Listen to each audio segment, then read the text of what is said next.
Oh, Jesus Christ. Holy dude. Hold up. You okay, man? What's up, weirdo? Shadetree Surgeon here, trying to get the Rocket 3 to go on a ride. I rode the Heritage up here, but unfortunately it's not cooperating. It's got a dead battery, so we're gonna rely on a Harley Davidson to start my Triumph. All right, let's see if Dynabro Special's Dyna can start the Rocket 3. You should be honored. Yeah, maybe start it. Yeah, let's start it. I'll leave it for a second. I might not be getting the ground on this too. Do you care if I just put it on the battery? I always do. I've never had a battery blow up, but you know, you say that until it happens. That's what we say. I tried to ground it on the footbed because it's not my bike. I'm like, I've never had a battery explode. AJ goes, no, it's a small battery, so it won't be a huge explosion. Woo!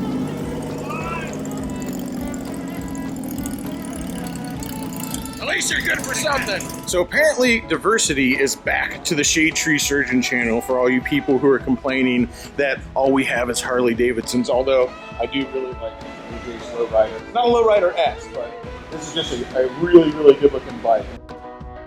Then, of course, there's Flipna's Triumph Bonneville, Kyle on his Yamaha Bolt that wants to be a Dyna. I still need to do something about that kickstand, buddy. I think he's going to take that piece of wood with him. The eponymous Rocket 3 that had to rely on a Harley to get here.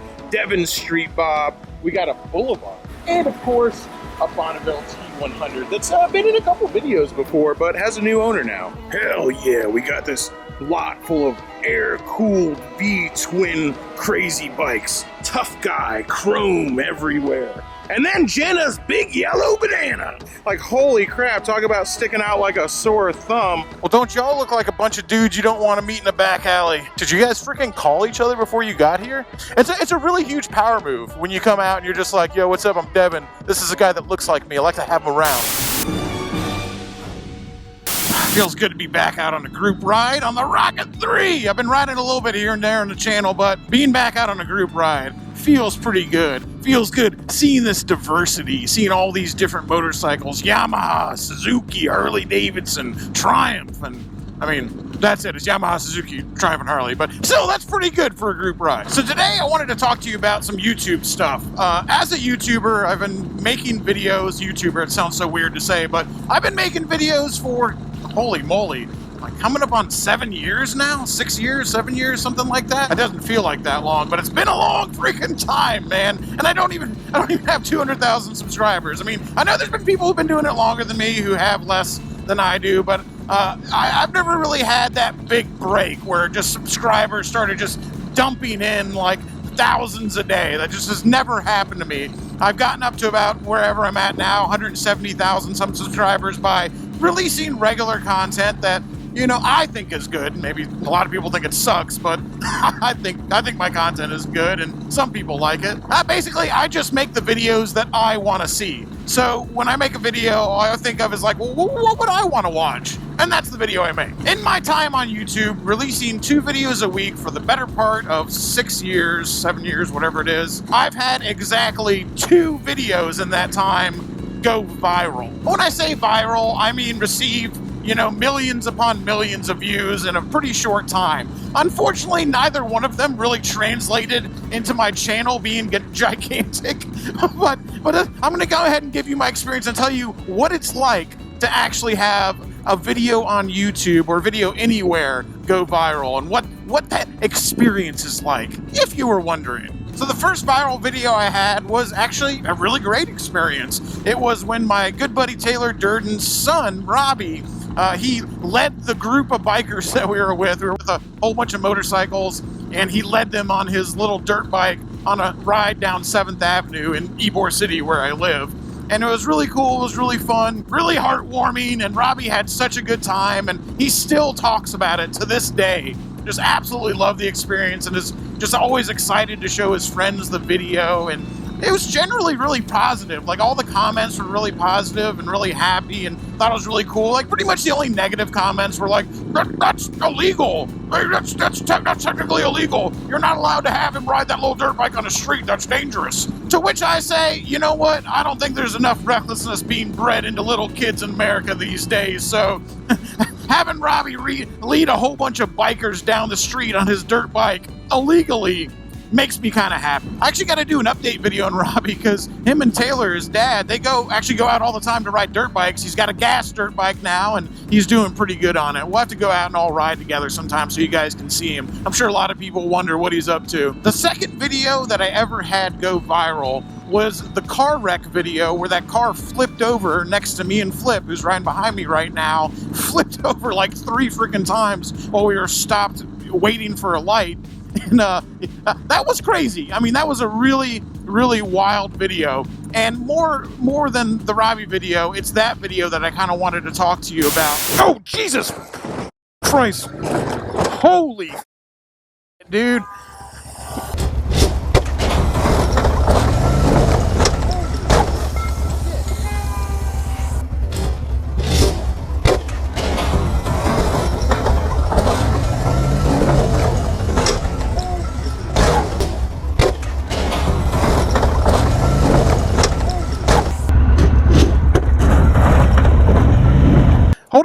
Hold up. You okay, man?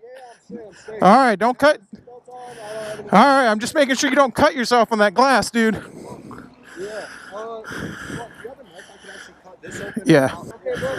Yeah, I'm straight. You got your wallet down there, bud. Holy moly, dude. Well, that was unexpected. I'm sure even more unexpected for him. Now, I would count viral as a video that is, you know, millions of views at least, you know, 8 to 10 million views, if not tens of millions of views or hundreds of millions of views. That's a viral video, you know what I mean? And that video, that car wreck video, that video has tens of millions of views.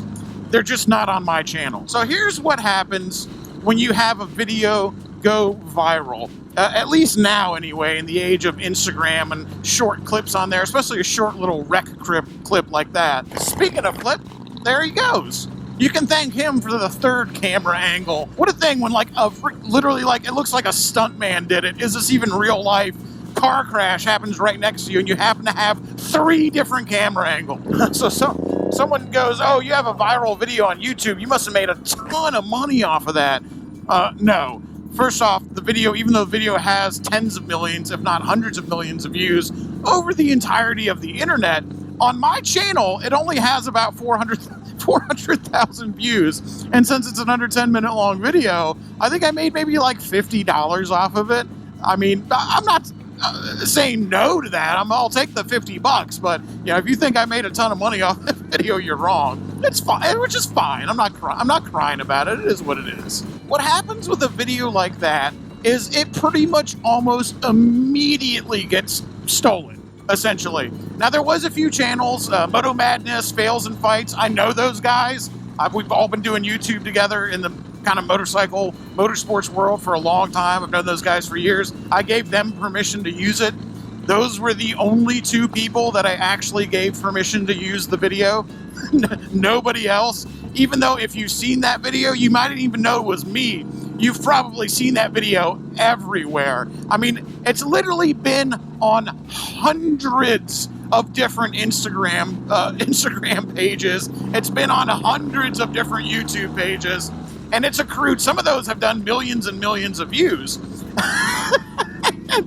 and it's not on my channel. And most of the time, so I had a watermark on it originally. I had a watermark on mine. And then Flip was there too with his footage. So he had a watermark on his. And the channel's just like, everybody who stole it.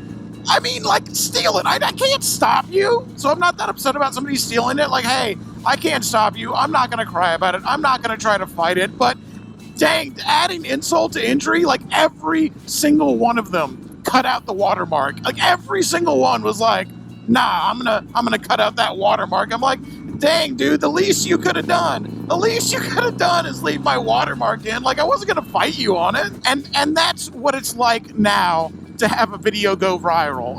In the past, if you had a video go viral, it pretty much went viral on YouTube.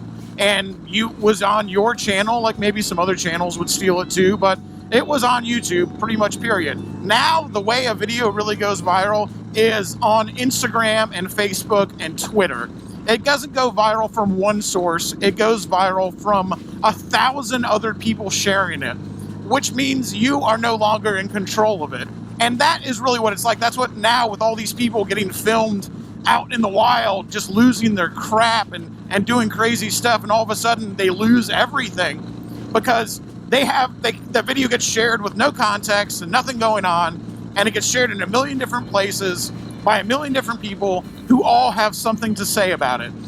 So that's basically what it is. So if you have a crazy video and you put it on the internet, on your YouTube channel, and you're like, man, I'm gonna, this is my big break. I'm gonna make some money off of this. This is my big video. This is gonna get big. It's gonna be huge, baby.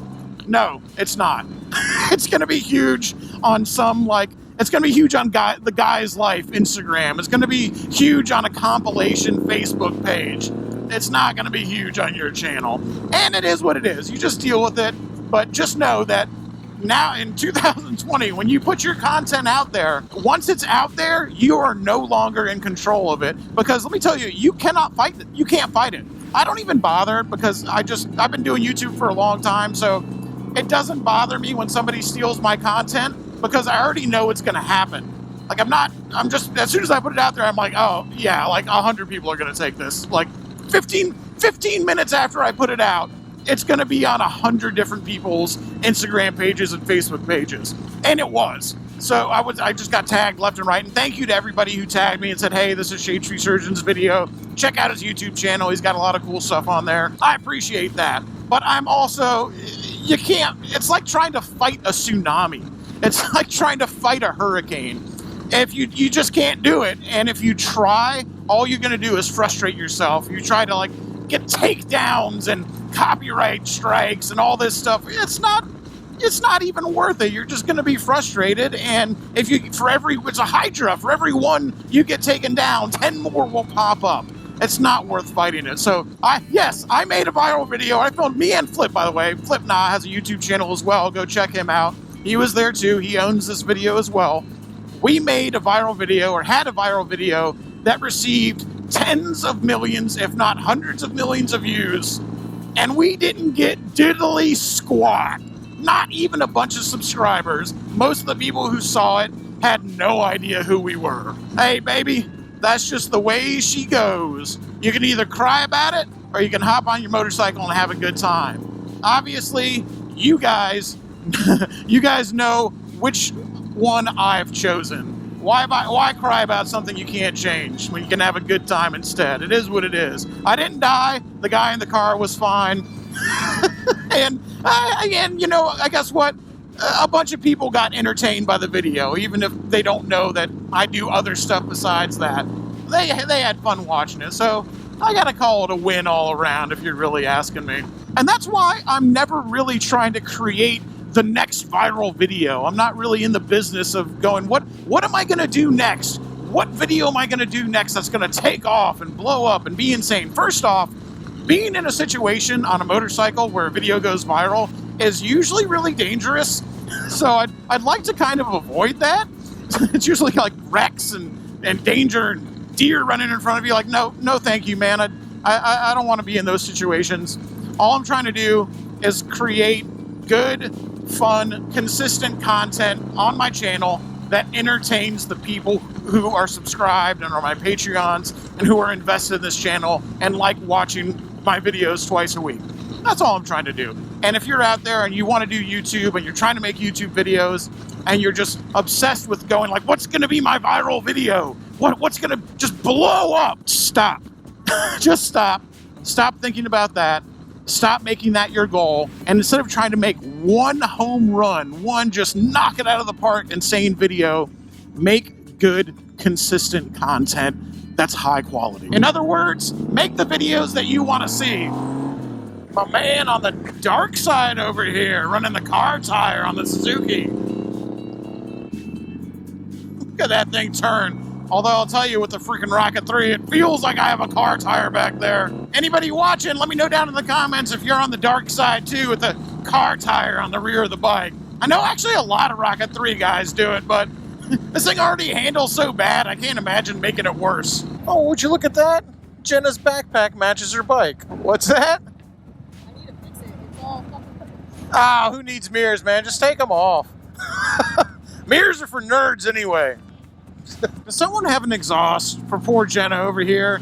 Does somebody have an FZ09 exhaust? This thing sounds like a freaking sewing machine. If you got an FZ09 exhaust lying around, hit me up on Instagram or send me an email at shadetree@gmail.com and let me know, man. We'll pay shipping. Just got to get something on there because that stock exhaust is pretty.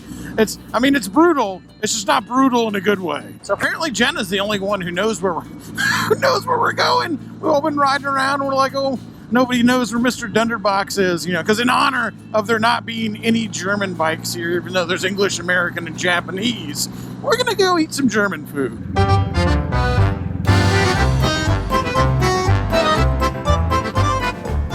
There's plenty of room in you there if any of you masochists want to park in the shade instead of torturing yourself over here.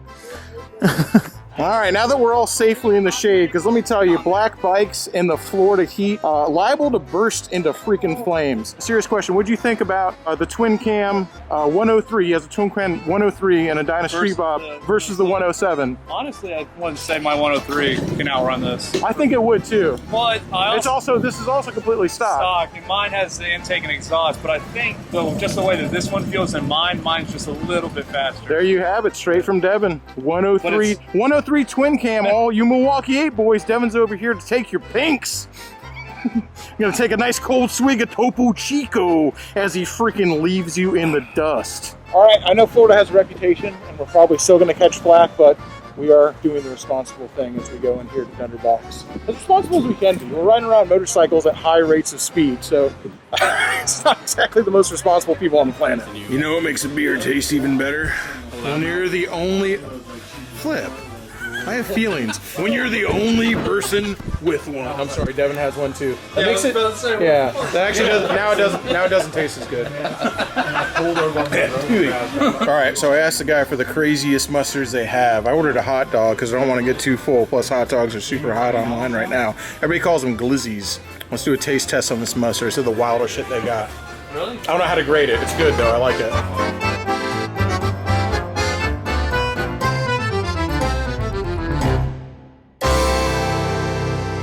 Okay, what I've done here, and I recommend doing this as well, is I've done the mustard in layers, so I have 3 different layers of mustard here. That way each bite I get a new experience. A new experience.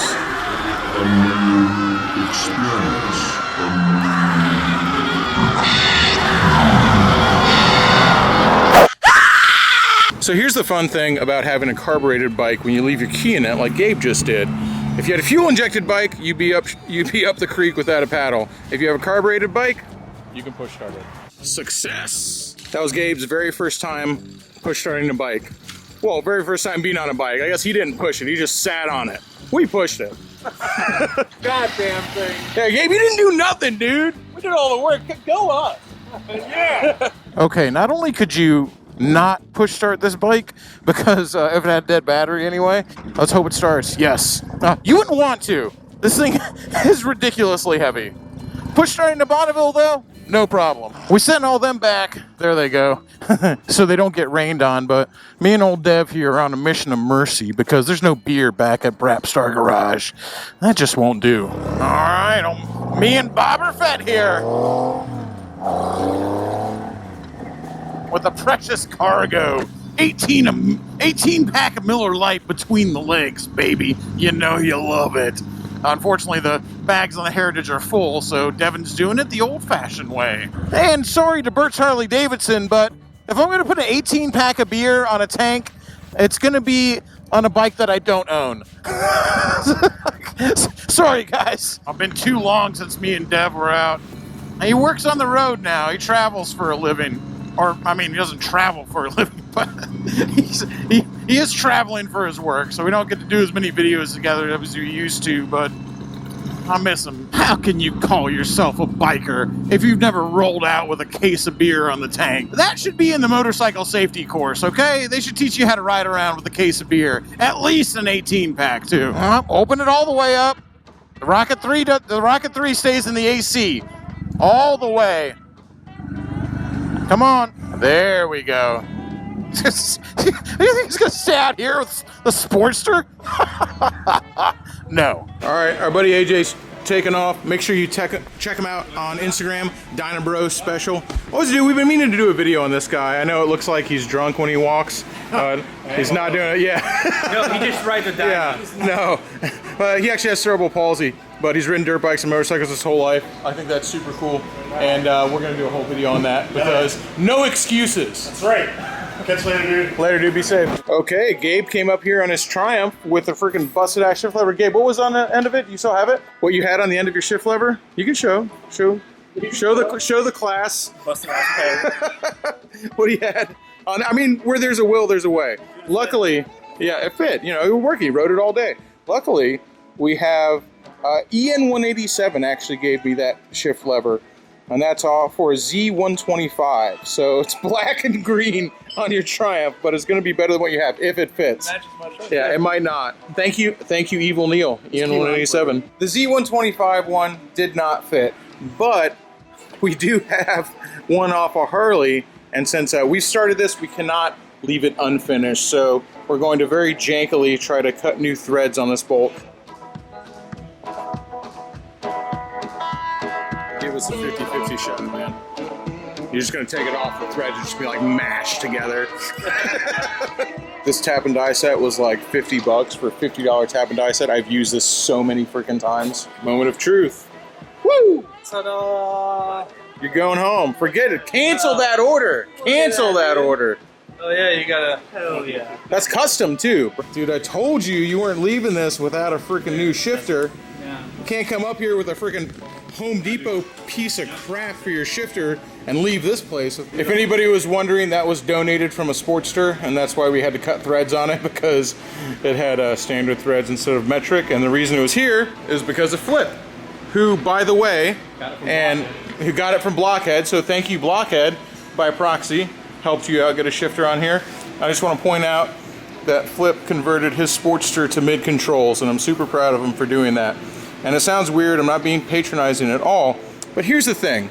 Flip doesn't know about working on motorcycles at all. Flip, he's really bad at it, he doesn't know what he's doing, but he's trying and he's learning, and I wasn't even here for this. He completely did this 100% by himself. And if you do know how to work on motorcycles, you might be like, that's easy. Like, whoa, you put mid controls in your bike, big freaking whoop, who cares? But for somebody who doesn't turn wrenches, who doesn't know how to do this stuff, it took him all day, but he got super frustrated, but he didn't give up, and he freaking did it. I think that's super cool, and I'm super proud of him. And it should be inspiration. Check him out. He's got a channel too. He's gonna have the video of him doing this up pretty soon. And I'm sure for you guys who are mechanics, you'll look at it and go like, oh, I can't believe you just didn't do this one freaking thing. Well, you weren't there. He was doing it by himself, and he took the initiative, and he freaking got it done. That's awesome. Go Flip! Guys ready to roll or what? Well, we can still ride back. We're all going the same way. We're always waiting on Devin, you know this.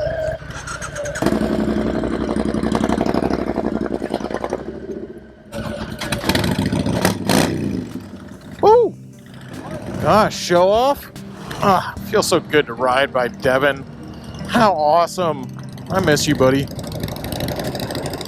We got to line up this 107 and that 103, man. Maybe not today, though. He's kind of a new rider on that Bonneville there, and we're not trying to do the wrong thing around some new riders. You know what I mean? You gotta set the right example sometimes, anyway. Good times with good people today as we struggle ever forward to try to get Brapstar Garage into some sort of working order. I gotta remember that yes, I'm doing this so I can work on my motorcycle, so I can build new motorcycles, so I can build my chopper, so I can make better videos for you guys. It's all the reasons that I'm doing this, but I can't forget that, hey, I love riding motorcycles. Like we gotta ride them too. We can't just mess around with them and build out a garage and work on them.